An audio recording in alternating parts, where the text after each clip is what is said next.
In 1995, a 24-year-old immigrant from South Africa was sleeping on the floor of his own office. He showered at the YMCA down the street because he couldn't afford an apartment. He had $2,000 to his name.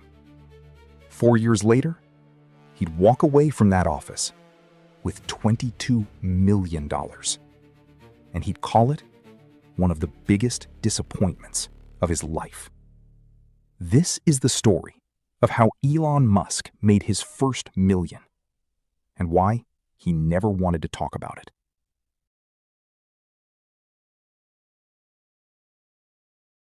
Most people know Elon Musk as the guy behind Tesla, SpaceX, and a Twitter feed that never stops. But almost nobody talks about Zip2, the company that made him rich in the first place, and the company he says he'd rather forget.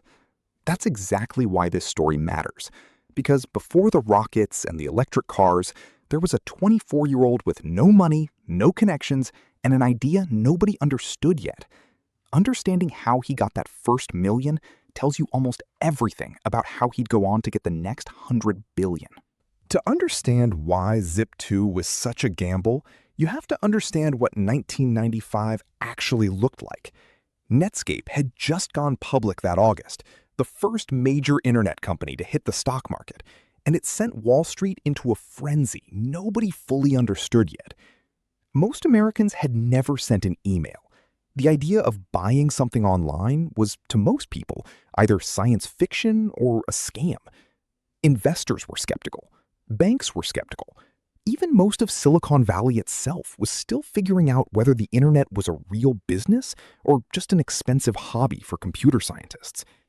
This is the environment Musk chose to bet everything on.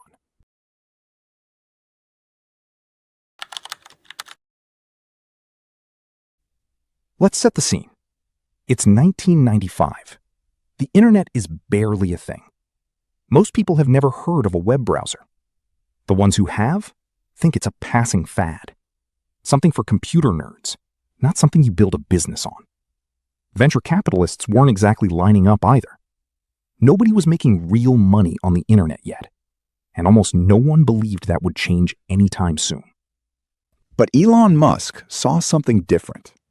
He and his younger brother Kimbal had an idea that sounds almost quaint today: put local business directories and maps online. Think of it as an early hybrid of the Yellow Pages and Google Maps. Except in 1995, nothing like it existed. They called it Zip2. There was just one problem. Nobody wanted to fund it. So they didn't wait for permission. They built it themselves on almost nothing. When Zip2 launched, Musk had exactly $2,000 in the bank. No safety net, no plan B. Building a company with no money means you become the company. Musk coded during the day. He slept in the office at night, sometimes on a beanbag, sometimes just on the floor. Showers happened at the YMCA because there wasn't one at the office, and there definitely wasn't one at home. There was no home. Meanwhile, he was cold-calling newspaper companies, trying to convince them that putting their business listings online was worth paying for. Most of them had no idea what he was talking about. Some straight up laughed him out of the room. This went on for months, then a full year. And then, in early 1996, something finally shifted.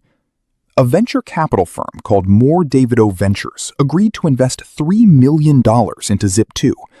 For most founders, that's the dream moment, the rescue, the validation. But there was a catch.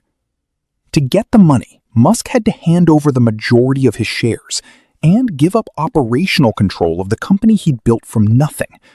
A more experienced executive was brought in to run things. Musk, the founder, was no longer fully in charge of his own creation.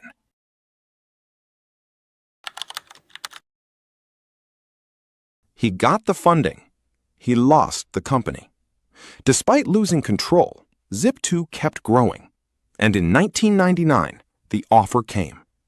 Compaq Computer, one of the biggest tech companies in the world at the time, wanted to buy Zip2 to boost their Alta Vista search engine.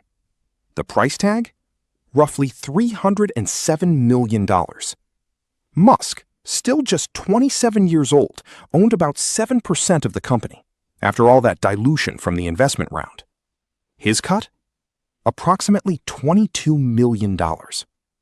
Overnight, the guy who'd been showering at the YMCA was a multimillionaire. By almost any measure, this should have been the greatest moment of his life.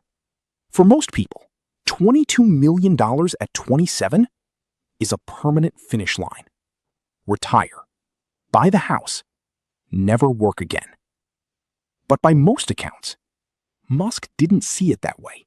He'd wanted to build something transformative, something that changed how the internet worked. Instead, Zip2 got folded into a bigger company and eventually faded into irrelevance. He didn't get to finish what he started. He just got paid for it.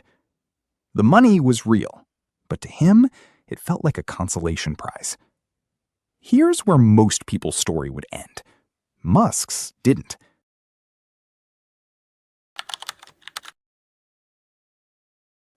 Instead of parking his $22 million somewhere safe, he threw almost all of it into a new venture, an online bank called X.com. X.com would later merge with a payments company called Confinity. You'd come to know that merged company by a different name, PayPal.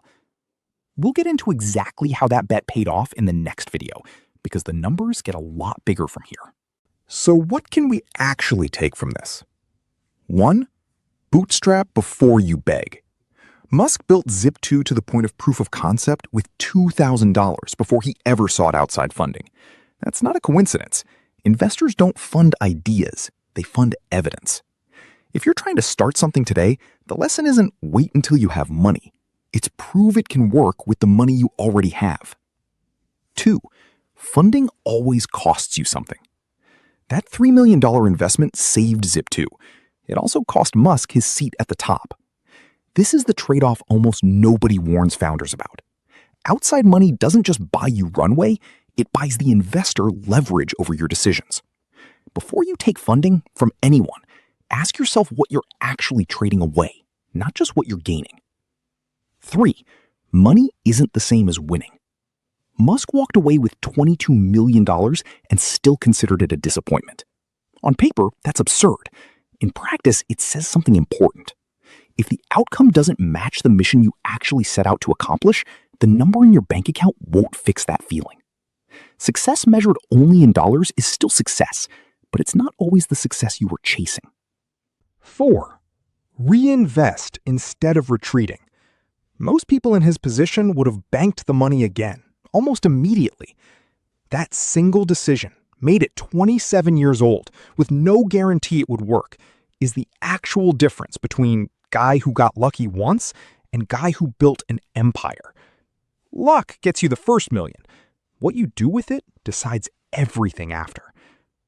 If Musk had stopped here, if he just kept the 22 million and called it a life, you'd have never heard of PayPal, Tesla, or SpaceX.